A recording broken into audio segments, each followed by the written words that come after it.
Trouble in the San Jose Police Department. An officer resigns after investigators say he sent racist text messages. Could he also face criminal charges? That story just ahead. Remember Camera 12 cinemas in downtown San Jose? Coming up, we'll tell you all about the newest entertainment attraction taking over its space. Get those hips and shoulders ready.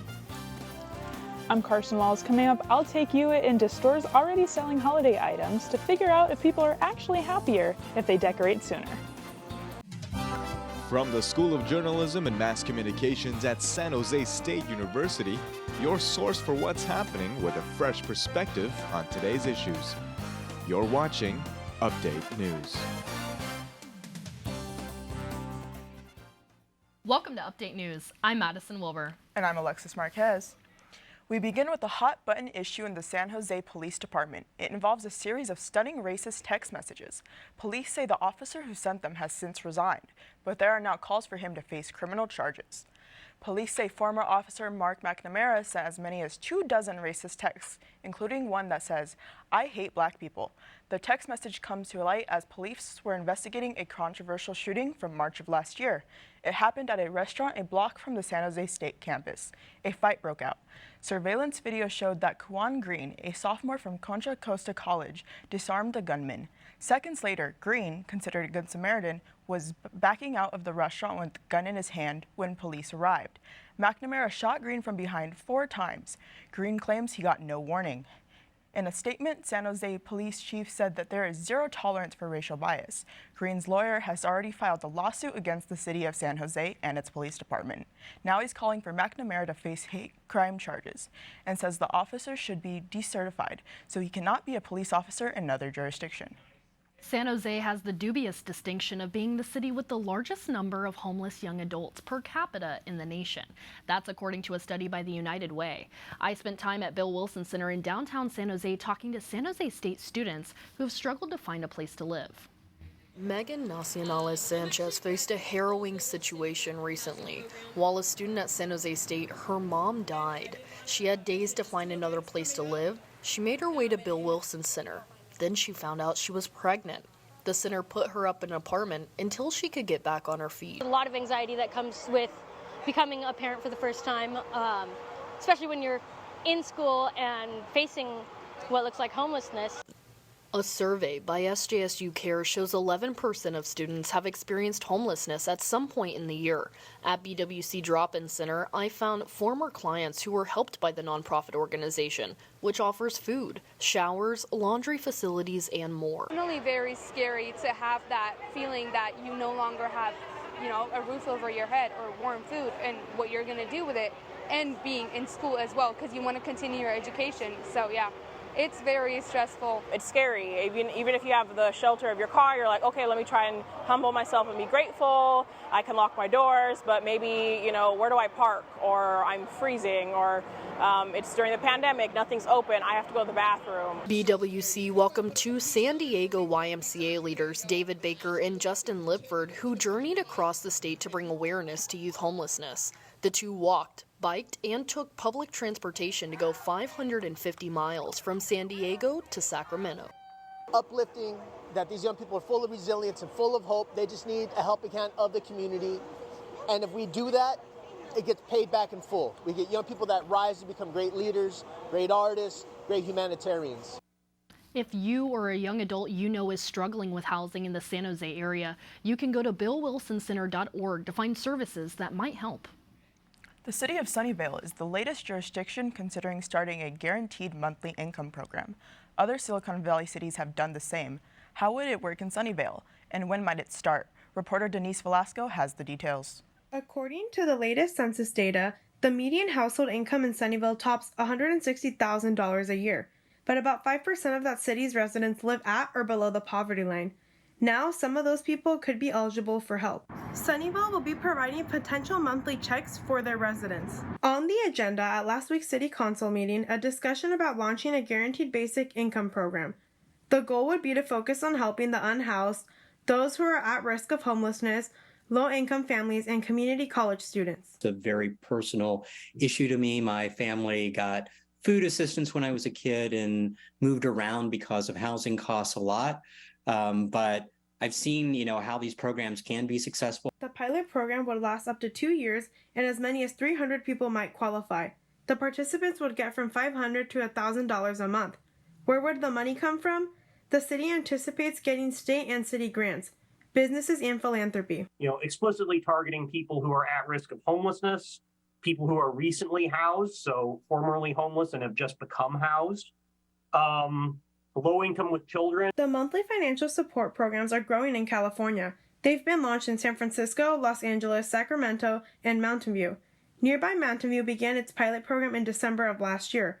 It gives 500 monthly checks to more than 100 families. I think we'll see, and the data shown so far, when we give low-income people the money themselves, they will figure out, based on their own experience, how to use it to lift themselves out of poverty. Sunnyvale will make a decision on the guaranteed monthly income sometime early next year.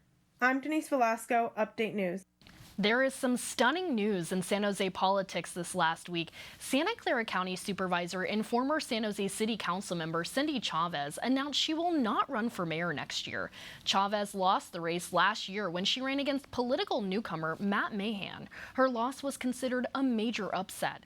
That leaves Mahan without a serious opponent in next year's March primary. Chavez will term out of her supervisorial seat next year. There's a dramatic new fixture arching over downtown San Jose skyline. It's Adobe's new bridge that connects its new Founders Tower with its other downtown offices. The overhead structure crosses West San Fernando Street near Almaden Boulevard. There's plenty of brightly colored artwork that goes along with it. The San Jose Mayor Matt Mahan says the new tower and the connecting bridge are a reminder that Adobe is a big-time economic boon for San Jose urban culture. Adobe employs some 7,000 workers downtown. Downtown San Jose has been struggling since the pandemic. Dozens of businesses shut down and multiple buildings remain boarded up. Now, there is a hope that a new entertainment site might bring some more people downtown. Reporter Larry Larkin has the story. Take a look at this building in downtown San Jose at 201 South 2nd Street. It used to be the home of the Camera 12 Cinemas, but it's about to be the site of a new entertainment venue, a miniature golf course called Urban Putt. Its CEO, Steve Fox, says Urban Putt isn't your usual miniature golf site. Every hole is meant to evoke some kind of wonder. There's a lot of mechanical devices that we create. We think about things like how to move a golf ball from a low place to a high place without a big ramp so the balls don't go flying. Since the COVID-19 pandemic, remote and hybrid work has become the trend. That means fewer workers downtown. So is Urban Putt part of the solution to help bring back the foot traffic small businesses need? I spoke to someone who owns multiple businesses in downtown San Jose to get his thoughts. Any type of quality business that comes in downtown that attracts more people, gets more foot traffic down here, which in turn is definitely a positive for all businesses. And how close is downtown San Jose to being fully recovered? Downtown San Jose has 105% of the visitors back that live outside the region. Visitors that live within the region, we're at about 95% back, so we're very close to fully recovered. Urban Putt is expected to open its new San Jose location sometime in early or mid-December. Urban Putt currently has locations in San Francisco and Denver. In San Jose, Larry Larkin, Update News. There's plenty happening on the national news front. Here's Madison with your 1-minute update. Welcome to Minute with Madison. Let's begin. The Centers for Disease Control and Prevention says the number of babies born with syphilis is increasing at an alarming rate. Last year, there were some 3,700 cases of congenital syphilis, 10 times the number reported 10 years ago. The sexually transmitted infection was linked to 231 stillbirths and 51 infant deaths. The CDC says testing and prevention treatment is available. In Massachusetts, Brandeis University has banned the Students for Justice and Palestine group. The university claims the group supports Hamas, a terrorist organization. The student group is fighting back, saying the school is trying to silence them. The university says it believes in free speech, but will not allow hate speech on campus. For the second time in just weeks, a super fog has blanketed Louisiana, causing a massive wreck on the I-10. New Orleans police say one person died, another 8 were injured. Late last month, another super fog left 8 dead and dozens injured. The NOPD is asking drivers to report any signs of a super fog. And some 60 years later, the Beatles have released a new song called Now and Then. How did they do it since 2 members of the band are gone? The song uses artificial intelligence and recordings from their archives. The band labeled this their last song. And that's your national news in a minute. I'm Madison Wilbur. Stick around. Here's some of what we have for you when you come back. Are artificial intelligence generated products considered art? Does it take away from one's creativity? Or is it resourceful? Some people seem to think so. Stick around. We have answers when we come back. And there might be a really good reason to start getting in the Christmas spirit early. Very early. We'll tell you what scientists say just ahead. Say goodbye to the heat. When we come back, I'll tell you more. It's going to cool down.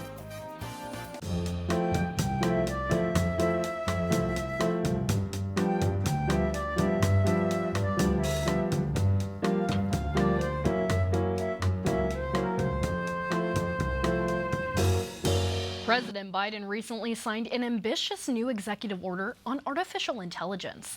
The order seeks to balance the needs of cutting-edge technology with national security and consumer rights. The order asks government agencies to set up standards for positive things like developing new drugs. The White House hopes the directive will create an early set of guardrails when it comes to AI. Biden said artificial intelligence is moving at warp speed and carries potential, but also perils.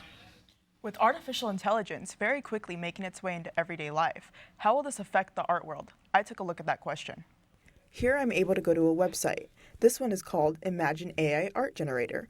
To create a piece of AI art with just a sentence or two, all you have to do is type in what you want.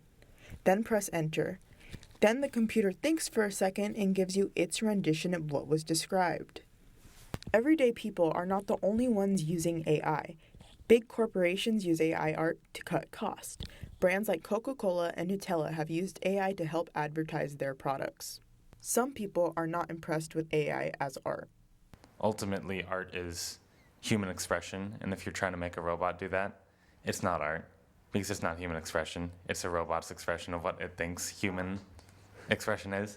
But others see its usefulness. It's pretty exciting. It's like a new tool, right? We have paint made with paintbrushes and with pastels and colored pencils, right? There's different media that you can use for art. This is another tool that artists can use. Ultimately, it's a tool like any other. It's one where ideation happens. It helps us to perhaps think more laterally than we were able to do prior. Professor De La Cruz also mentions that there is a lot of gray area when it comes to AI art. He says there are ethical and unethical ways of using it that people are still trying to figure out. AI is only growing, so man and machine will have to figure out an ethical way to coexist. It's been just over a week since Halloween, and some people are already getting in the holiday spirit. The Christmas holiday spirit. Around this time every year, people are divided over whether to decorate before or after Thanksgiving. Turns out there's a study about that. Reporter Carson Wells tells it how it may affect your mental health. I'm here in Target's Christmas section where people are already starting to buy those holiday decorations. One study shows that people are actually happier the earlier that they decorate. The study published in the Journal of Environmental Psychology found that Christmas decorations make a person happier and they boost dopamine. Dopamine is the feel-good hormone that triggers pleasure in your brain. The one thing the study did not find was an end to the decade-old debate of how early is too early to start decorating.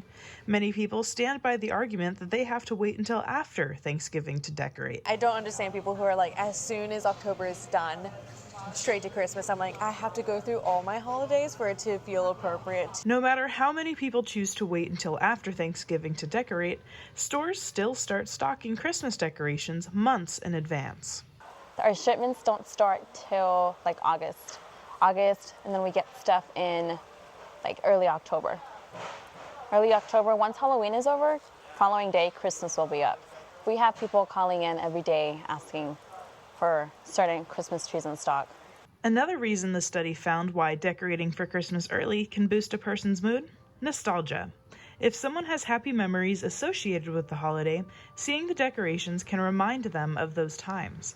The study does emphasize that no matter when you decorate for Christmas, you will still feel the positive effects. I'm so happy. I'm still a very happy person when it comes to Christmas. The study also found that if you're feeling like a Grinch, decorating earlier can help that feeling go away a little sooner. And it can also lead to a larger sense of community among neighbors who also decorate. In San Jose, Carson Wells, Update News. As students know, cheap, easy-to-make ramen noodles have been a go-to snack for years. But fast doesn't always mean better. A Baylor University study says if you eat them more than twice a week, you could be at risk of developing heart disease, diabetes, and stroke. The noodles may contain high levels of sodium and other chemicals. But on the flip side, if you're going to eat them, one company says you won't have to wait as long to enjoy them. Nissin Food USA announced that for the first time in 50 years, its cup of noodles will be microwavable. The cups will be made of recycled paper instead of styrofoam. It will take 2 minutes and 15 seconds to prepare them. No more boiling hot water and waiting around an extra 45 seconds. Big Basin Redwood State Park has opened a new Western Welcome Center near the San Mateo County coast. The grand opening of the Rancho del Oso Center took place last week. The park itself was hard hit by the CCU Lightning Complex fire a few years ago, and there are many trails still closed due to fire damage. The new Welcome Center features interactive and virtual exhibits, an observation deck, and spectacular views of the Pacific Ocean. It looks like there's a little rain in our future. Here's Alejandra Vaca with your 7-day forecast. This is Alejandra Vaca with your 7-day forecast. So this is what you can expect for the next 5 days. We have some rain, possible rain chances this week with some cooler and breezy temperatures. We also have some midweek clearing with some cooler temperatures to continue this week, and then some possible rain chances in the North Bay into the weekend.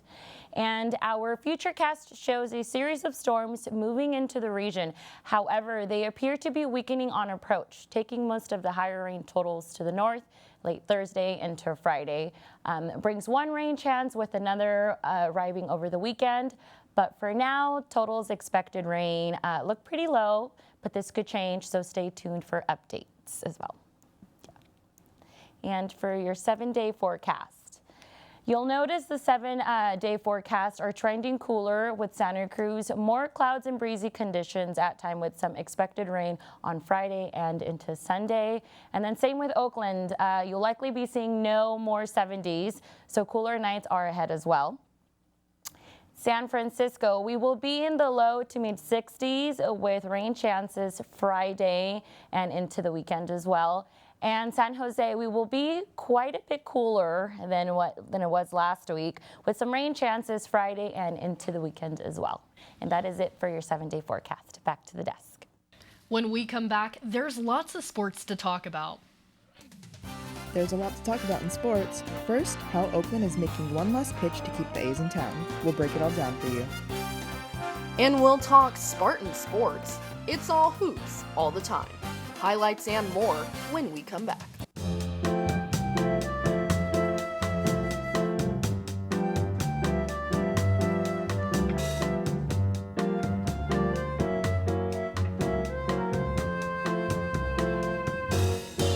There's a lot going on in sports. Let's start with the Hail Mary attempt to keep the Oakland A's in Oakland.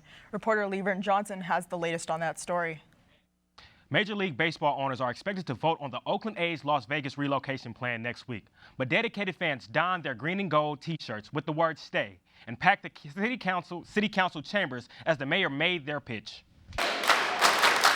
Oakland City Council chambers became the scene of a rally with a pointed message to the Oakland A's. We want you to stay in Oakland. The city's mayor appealed to the owners to vote no and keep the team where it is. What we're doing here today is we are urging the voters, the owners who are voting, to do a basic thing. It's really simple. Vote no. City officials reminded the team that they had been working on getting them a spot at the Howard Terminal near Jack London Square. For the last 5 years, the Port and City have been engaged in good faith negotiations with the Oakland A's on a development project at Howard Terminal that initially included thousands of housing units, hundreds of thousands of feet of retail, commercial, and residential development. But now the city says if they can't make a deal, the owner should sell the team. They have buyers lined up. We continue to urge John Fisher to come back to the table. and we have viable buyers should the team go up for sale. The team needs 75% of the owners to vote in favor of the move to Vegas. But some diehard fans believe there is still hope. We encourage the MLB owners to consider the impact of their decision will have on our city, our workforce, our residents, and you, our fans. The city council capped off the proceedings by voting 7-0 in favor of a resolution that the A's belong in Oakland. The council also supports all the approvals the city has secured to develop the Howard Terminal. A ballot proposal called Schools Over Stadium. It would have given voters the final say on whether to spend $380 million in public funds for a proposed stadium for the A's. That organization plans on an appeal. And now to San Jose State Athletics. Football had the week off, but basketball is back. The Spartans' men's and women's teams kicked off their seasons this week. Let's take a look at our women's teams first to see how their season began. Versus Santa Clara University. Junior forward Amia Moreland got the season started, scoring the Spartans' first basket of the season. Freshman Jaya Levitt was all business, collecting an and one as she was fouled after making a layup attempt. In the second quarter, freshman Maya Anderson knocked down a deep three to give the Spartans a 6-point lead. Just a few plays later, Marisa Davis-Jones put the moves on a Santa Clara defender to get a quick layup, increasing the Spartans' lead 23-21 at the half. In the second half, Davis-Jones got another basket after teammate Jasmine Singleton found her cutting to the hole. With the game close in the fourth quarter, Maya Anderson added another basket, finishing with 9 points for the Spartans. In the end, the Santa Clara Broncos took the victory, winning 55-47. The Spartans' next matchup will be against Bellarmine. Now over to men's hoop, where they took on UC Irvine. The Spartans got things started with junior Tibet Gorner hitting a deep three for the Spartans. Sophomore Dame Diong caught an easy dunk after the defense lost sight of him, giving the Spartans an early 9-5 lead. After faking out a defender, William Humer saw nothing but the rim as he scored a quick basket for the Spartans. It seemed like the defense couldn't keep their eyes on Diong after catching an alley-oop dunk on a defender. Going into the half, the game was tied at 24 apiece. Trey Anderson got himself started in the second half, hitting a jumper while getting fouled.